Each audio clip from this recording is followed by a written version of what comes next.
শ্রাবণের ঝোড়ো হাওয়া আর দামাল রূপনারায়ণের সঙ্গে লড়াই করে দিনান্তের আহার জুগিয়ে চলছে হাওড়ার শ্যামপুরের গোপীনাথপুর আন্টিলাপাড়া সহ বেশ কয়েকটি এলাকার কয়েকশো মানুষের।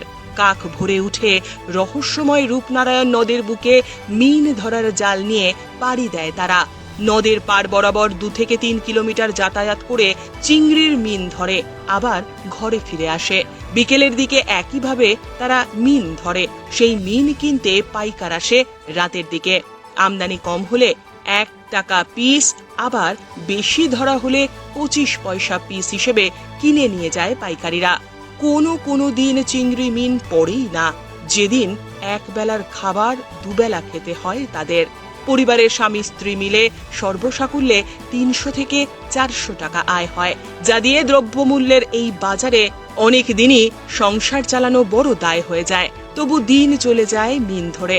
সরকারি বিধিনিষেধ এড়িয়ে চলে মিন ধরার কাজ। কি করা আর যাবে? জীবন চালাতে অচল জীবন নিয়েই কালাতিপাত করতে হয় প্রায় কয়েকশো মানুষকে। মিন জাল দিয়ে টেনে টেনে ছাংজালের মধ্যে টেনে টেনে ধরা হয়। কোথা থেকে ধরা হয়? নদীতে ধরা হয়।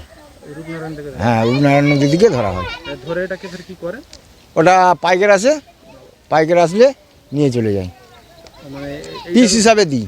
আচ্ছা, কিরকম দামে বিক্রি হয়? 25 পয়সা, 50 পয়সা, যখন যেমন মাছ পড়ে। মাছ কম হলে রেট বেশি, আর মাছ বেশি হলে রেট কম। মোটামুটি একদিনে কত টাকা রোজগার হয়? ওই 200-250 টাকা করে। এটার উপর সংসার চলে? না, ডাঙার কাজ করতে হয়, বিভিন্ন কাজ করলে তবু সংসার। এরকম কত পরিবার কাজ করে? বহু নদীর ধারে যত বাড়ি আছে, নদীর ধারে যত বাস আর কি, সবাই ধরে। বংশ পরম্পরায় এই কাজ কি করেন? হ্যাঁ হ্যাঁ হ্যাঁ, কত পুরুষ ধরে এই কাজ করছেন? বহুদিন দিকে। এই মাছগুলো কারা নিয়ে যায়? পাইকারটা নিয়ে যায়। আপনাদের এখানে এসে নিয়ে যায়? হ্যাঁ, ওরা নিজে কি করে? ওরা ঝিলে ছাড়ে, নাহলে পুকুরে ছাড়ে, বড় বড় খেসারিতে ছাড়ে, এইসব ব্যাপার। কি চাইছেন সরকারের কাছ থেকে? কি চাইছেন? কি চাইবো আর বাবু, পেট না চললে আর কি যাবো? ওই সরকার থেকে চাল দেয়। ধরো সকাল 4টের সময় এলাম, ভোর 4টের সময় উঠতে 8টা বাজে, আবার 8টার সময় উঠলাম, আবার সেই বিকেল 4টেয় নামলাম, উঠতে 8টা বেজে যায়, 7টা বেজে যায়। সারাদিনে কতক্ষণ পরিশ্রম করেন? 3 ঘন্টা 4 ঘন্টা। কত টাকা রোজগার হয়? 300, 400, কোনো সময় 200, কোনো সময় 100, এর উপরেই নির্ভর। সংসার কোনো রকম চলে, কোনো রকম চলেনি, আবার ডাঙার কাজ করতে হয়। ব্যুরো রিপোর্ট, উত্তরের প্রহরী।